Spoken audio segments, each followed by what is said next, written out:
नमस्कार and welcome to सनरोही classes.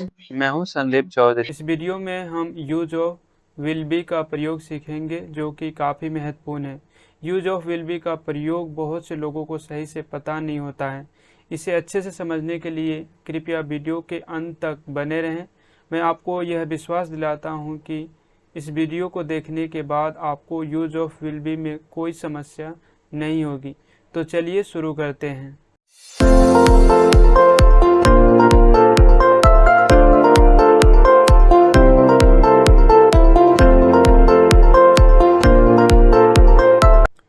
Use of will be को शुरू करने से पहले मैं आपको यह बता दूं कि इससे पहले दो वीडियो यूज ऑफ एसएमआर और यूज ऑफ वॉजोर अपलोड हो चुका है। यदि इन दोनों वीडियो को नहीं देखा है तो प्लीज़ इसे देख लीजिए, क्योंकि इसे देखने के बाद आपको यूज ऑफ विल बी अच्छे से समझ में आएगा। Use of will be non verbal ID यानी पहचान, होगा, होगी, होंगे, बनेगा, बनेगी, बनेंगे। देखिए यहाँ पर किसी चीज़ को बनने से है, ना कि करने से। बहुत से बच्चे कंफ्यूज हो जाते हैं और उनको सेंटेंस समझ में नहीं आता है। तो यहाँ पर कुछ एग्जाम्पल देख सकते हैं, जैसे राम स्कूल जाता होगा, सीता आम खाती होगी, आप अखबार पढ़ते होंगे। ये तीनों सेंटेंस इसमें नहीं आएगा, क्योंकि इन तीनों सेंटेंस में क्रिया यानी काम की बात हो रही है। तो चलिए इसकी हम अच्छे से डेफिनेशन को समझ लेते हैं। जैसे वाक्य में किसी व्यक्ति या वस्तु का आकार, रंग रूप, गुण दोष, नौकरी पेशा या स्थिति को भविष्य में बताने के लिए विल बी का प्रयोग किया जाता है।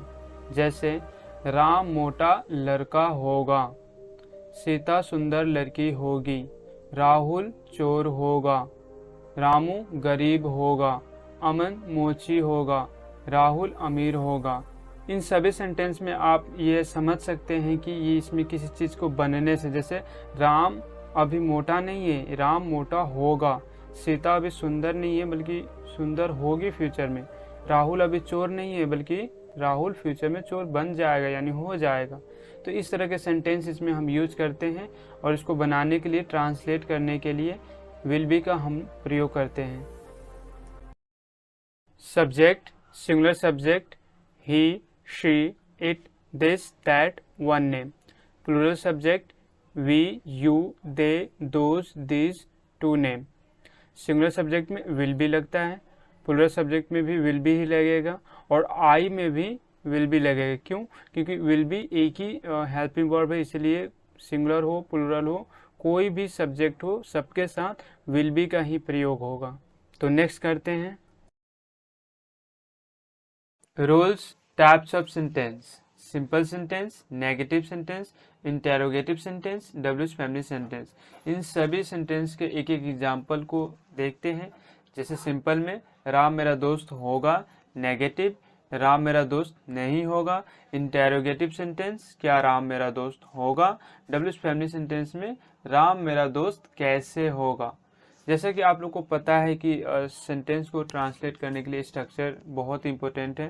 तो हम सबसे पहले करते हैं simple sentence structure, subject plus will be plus other word. First example देखते हैं, मैं एक विद्यार्थी होऊंगा।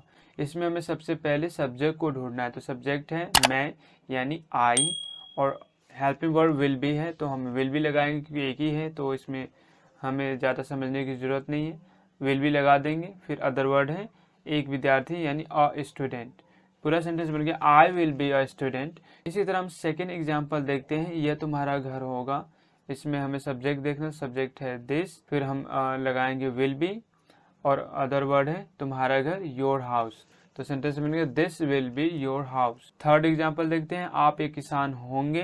तो इसमें सब्जेक्ट है आप यानी यू और विल बी हेल्पिंग वर्ब और अदर वर्ड है अ फार्मर। तो हो गया पूरा sentence you will be a farmer. इसी तरह हम नेक्स्ट सेंटेंस यानी नेगेटिव सेंटेंस के स्ट्रक्चर को समझने की प्रयास करते हैं। Negative sentence structure subject plus will be plus not plus be plus other word. आप लोगों को मैं एक चीज़ यहाँ पर अच्छे से समझा दूँ कि यहाँ पर बच्चे अक्सर कंफ्यूज हो जाते हैं कि विल बी के बाद नोट लगाते हैं। नहीं, यहाँ पर मेन जो हेल्पिंग वर्ब है विल है, ठीक है। बी तो सिर्फ बनने से है, तो इसीलिए स्ट्रक्चर बन जाता है subject plus will plus note फिर बी, यानी विल बी के बीच में नोट आएगा, इसको आप ध्यान दीजिएगा। तो फर्स्ट एग्जांपल हम करते हैं, मैं एक विद्यार्थी नहीं होऊंगा। इसमें पहले सब्जेक्ट लेना आई और हेल्पिंग वर्ब लगना विल के बाद लगाना है नोट क्योंकि नोट है, फिर बी लगा देंगे, फिर अदर वर्ड है अ स्टूडेंट। सेंटेंस बन जाएगा I will not be a student. उसी तरह दूसरा एग्जांपल देखते हैं, यह तुम्हारा घर नहीं होगा। सब्जेक्ट है दिस तो दिस लगा देंगे, हेल्पिंग वर्ब विल और नेगेटिव तो नोट लगा देंगे और बी तो रह गई, other word your house, this will not be your house. Third example देखते हैं, आप एक किसान होंगे, तो इसमें भी सब्जेक्ट यू है तो यू लगा देंगे और हेल्पिंग वर्ब विल नॉट और सब सेम लगेगा B a farmer other word. इसमें सब्जेक्ट है यू तो हम यू ले लेंगे, यू के साथ विल लगा देंगे, तीसरे नंबर पे नोट है तो नोट लग जाएगा, चौथे नंबर पे बी है वो भी आ जाएगा, अदर वर्ड है पांचवें नंबर पे एक किसान अ फार्मर। तो पूरा सेंटेंस बन गया you will not be a farmer. इसी तरह हम इंटेरोगेटिव सेंटेंस देखते हैं। जैसे कि आप लोगों को पता है कि इंटरोगेटिव सेंटेंस में हेल्पिंग वर्ब जो होता है पहले नंबर पे आ जाता है और सब्जेक्ट दूसरे नंबर पे चला जाता है और उसके बाद जो भी स्ट्रक्चर होता है वो सेम होता है। आप देख सकते हैं नेगेटिव में तीसरे नंबर पे नोट है तो यहाँ पर भी तीसरे नंबर पे नोट है, चौथे पे बी तो यहाँ पर भी अदर वर्ड, पांचवें पे यहाँ पे पांच। चलो तो हम फर्स्ट एग्जांपल देखते हैं इंटरोगेटिव सेंटेंस का। क्या मैं एक विद्यार्थी होऊंगा, तो इसमें पहले हेल्पिंग वर्ब लेना है तो हमें विल लगाना है, फिर सब्जेक्ट क्या है आई तो आई लगा लिए और इसमें नोट तो है नहीं तो नोट छोड़ देंगे, चौथे नंबर पे जो बी है उसको ले लेंगे, अदर वर्ड है एक विद्यार्थी यानी a student, will I be a student. Second example देखते हैं, क्या यह तुम्हारा घर होगा, तो इसमें सेम प्रोसेस है कि हम पहले विल ले लेंगे, फिर हम सब्जेक्ट है दिस तो दिस ले लेंगे, फिर नोट को छोड़ देंगे क्योंकि है नहीं, हम बी ले लेंगे चौथे नंबर से, अदर वर्ड है तुम्हारा घर योर हाउस। तो पूरा सेंटेंस बन जाएगा will this be your house. क्या आप एक किसान होंगे, तो इसमें भी हम पहले विल ले लेना है और यहाँ पर आप ये देख सकते हैं कि एक ही हेल्पिंग वर्ब है तो हमें जस्ट विल सभी में लेना है, सिंगुलर हो प्लूरल हो, तो हम विल ले लेंगे। उसके बाद सब्जेक्ट यू है तो यू ले लेंगे, नोट तो है नहीं छोड़ देंगे, उसके बाद बी है उसको ले लेंगे और अदर वर्ड है एक किसान तो अ फार्मर। पूरा सेंटेंस बन गया will you B a farmer. तो इसी तरह हमारा इंट्रोगेटिव सेंटेंस भी समाप्त हो गया है। मैं आशा करता हूँ कि आपको समझ में आया होगा। इसी तरह हम next sentence WH family sentence करते हैं। डब्ल्यूएच फैमिली सेंटेंस स्ट्रक्चर, जैसा कि आप लोग को पता है कि डब्ल्यूएच फैमिली सेंटेंस स्ट्रक्चर बनाने के लिए इंट्रोगेटिव जो रूल है उससे पहले डब्ल्यूएच फैमिली लगा दो, डब्ल्यूएच फैमिली सेंटेंस रूल बन जाता है। अगर आपने हमारी पिछली वीडियो को देखा होगा तो आपको अच्छे से समझ में आएगा, क्योंकि स्ट्रक्चर को एक बार ही समझना होता है, उसके बाद में जितने भी आप सेंटेंस बनाएंगे सबका एक ही स्ट्रक्चर रहता है, उसमें जस्ट हेल्पिंग वर्ब चेंज हो जाता है, थोड़े बहुत कुछ ऐड हो जाते हैं। ठीक है, तो हम पहला एग्जांपल देखते हैं, मैं एक विद्यार्थी कैसे होऊंगा। ठीक है, तो इसमें कह रहा है पहले डब्ल्यूएच फैमिली लो, तो हमने डब्ल्यूएच फैमिली इसमें ले लिया कैसे, कैसे जो है डब्ल्यूएच फैमिली है। तो फिर यहाँ पे आ गया हाउ, फिर उसके बाद में ले लिया विल, सब्जेक्ट आई है यानी मैं है तो आई ले लिया और नोट तो है छोड़ देंगे, बी को ले लेंगे और अदर वर्ड अ स्टूडेंट। तो सेंटेंस बन गया how will I be a student. उसी तरह सेकेंड एग्जाम्पल देखते हैं, यह तुम्हारा घर क्यों होगा। तो इसमें भी सेम वही है कि हमें सेंटेंस में देखना है कि डब्ल्यूएच फैमिली क्या है, तो इसमें जो क्यों वर्ड है ये डब्ल्यूएच फैमिली है, तो इसका इंग्लिश होता है वाई। ले लिया वाई, फिर विल लगा दिया सेकंड नंबर पे विल, थर्ड पे सब्जेक्ट यह है तो दिस उसका हो गया, नोट तो नहीं है, फोर्थ नंबर पे नोट नहीं है तो छोड़ देंगे और पांचवें नंबर पे बी है तो उसको ले लेंगे और अदर वर्ड है योर हाउस। तो सेंटेंस बनेगा why will this be your house. इसी तरह हम थर्ड देखते हैं, आप एक किसान कब होंगे। ठीक है, तो इसमें जो कब वर्ड है ये डब्ल्यूएच फैमिली, इसका इंग्लिश होता है वैन। उसके बाद हम लगा लेंगे विल और सब्जेक्ट है यू तो यू आ जाएगा, फिर नोट छोड़ देंगे, बी आएगा बी ले लेंगे और अदर वर्ड है ए किसान अ फार्मर। तो इसका पूरा सेंटेंस बन जाएगा van will you B a farmer. इसी तरह नीचे आप डब्ल्यूएच फैमिली वर्ड्स देख सकते हैं। यह लास्ट स्लाइड बहुत ही महत्वपूर्ण होने वाला है, इसलिए आप बहुत ध्यान से सुनिएगा और समझने की कोशिश कीजिएगा।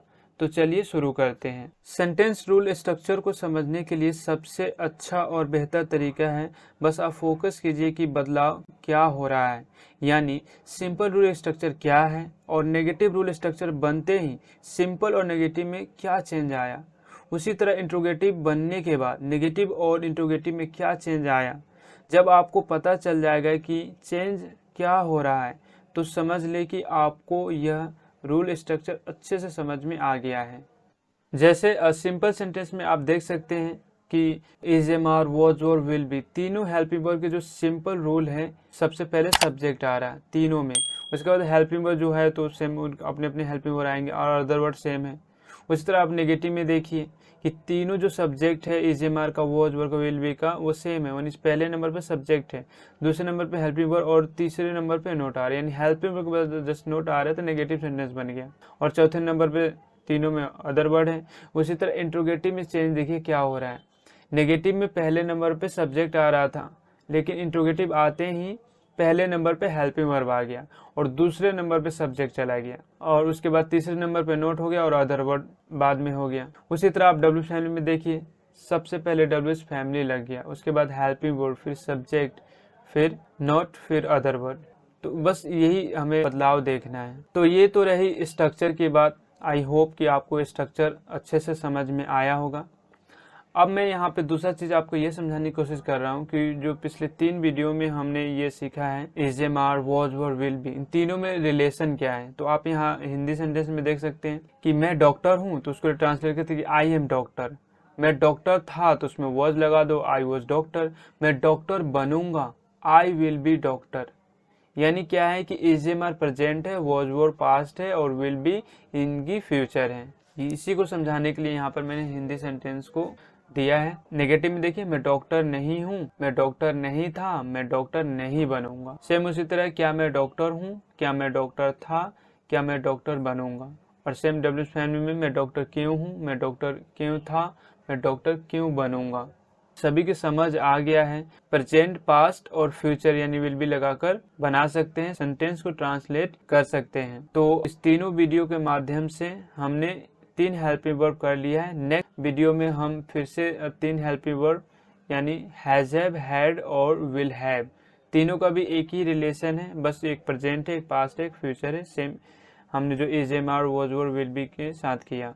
इसके साथ ही विल बी समाप्त होता है। अगर आपको वीडियो अच्छा लग रहा है तो प्लीज़ हमें सपोर्ट कीजिए, लाइक कीजिए, सब्सक्राइब कीजिए और ज़्यादा से ज़्यादा अपने दोस्तों में शेयर कीजिए। इसी के साथ ही इस वीडियो का अंत होता है। धन्यवाद।